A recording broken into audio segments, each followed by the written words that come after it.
Hello everyone, আসসালামু আলাইকুম। আজকে আমরা সম্পাদ্য 2 করব। তো সম্পাদ্য 2তে কি বলছে? ত্রিভুজের ভূমি। তোমরা যদি একটু বইয়ের দিকে তাকাও তাহলে তোমরা কিছু জিনিস দেখতে পাবা। সেটা বলছে ত্রিভুজের ভূমি সংলগ্ন একটি সূক্ষ্মকোণ এবং অপর দুই বাহুর অন্তর দেওয়া আছে। এখন কি বলছে? ত্রিভুজটি আঁকতে হবে। এখন আমরা ত্রিভুজের ভূমি ধরব। ত্রিভুজের ভূমি ধরব 6 সেন্টিমিটার। বলছে অপর একটি সূক্ষ্মকোণ। আমরা সূক্ষ্মকোণ আঁকবো অলমোস্ট একটা ধারণা নিয়ে 45 ডিগ্রি কোণে। ঠিক আছে, ব্যাস। আর বলছে অপর দুই বাহুর অন্তর। আমরা অন্তর নিব 3 সেন্টিমিটার। ওকে, এবং অন্তরকে আমরা ধরবো ডি। আমাদেরকে ত্রিভুজটা আঁকতে বলছে। তাহলে ত্রিভুজটা চলো আমরা আঁকি। প্রথমে যে কোনোটি রশ্মি আমরা এখান থেকে বি এবং এফ অঙ্কন করব। রশ্মি সেই বিএফ থেকে আমরা এ এর সমান করে, এই যে আমরা এ এঁকেছিলাম সেই এ এর সমান করে একটা রশ্মি নিব। সেখান থেকে এ এর সমান করে একটা রেখাংশ কাটবো। সেই রেখাংশের নাম দিব আমরা বিসি রেখাংশ। ঠিক আছে, এবার বিসি রেখাংশের বি বিন্দুতে কোণ এক্স এর সমান করে একটা কোণ আঁকবো।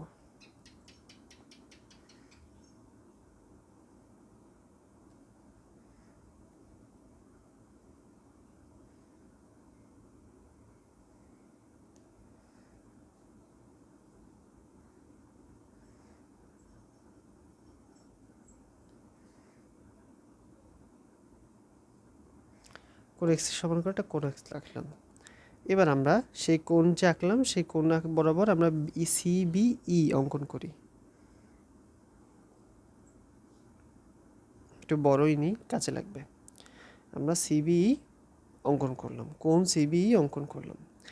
এবার এই যে আমরা সিবিই অঙ্কন করলাম, এবার সেই বি রশ্মি হতে ডি এর সমান করে বিডি অংশ কেটে নেই। ডি এর সমান করে বিডি অংশ কাটবো।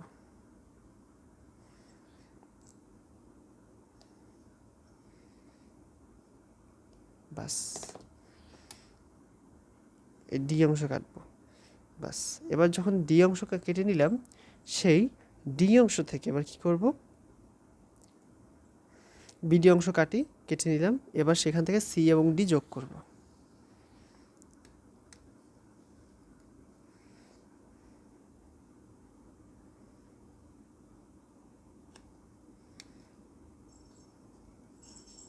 সম্পাদ্য আঁকতে গেলে অবশ্যই মাপজোপের দিকে খুব ভালোভাবে খেয়াল রাখবা।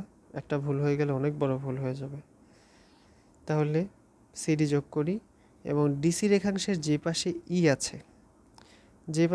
আছে, সেই পাশে সি এর সমান করে, সি বিন্দুতে ইডিসি এর সমান করে এই কোণটা সমান করে এখানে একটা কোণ আঁকবো। চলো তাহলে অঙ্কন করি।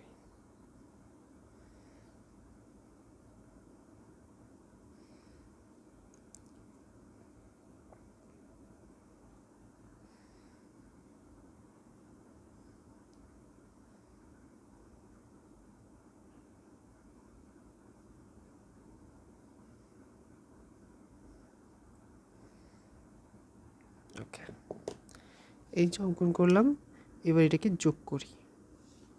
যেটা অঙ্কন করলাম ইডিসি এর সমান করে নতুন এই কোণটাকে আমরা এক বরাবর যোগ করব।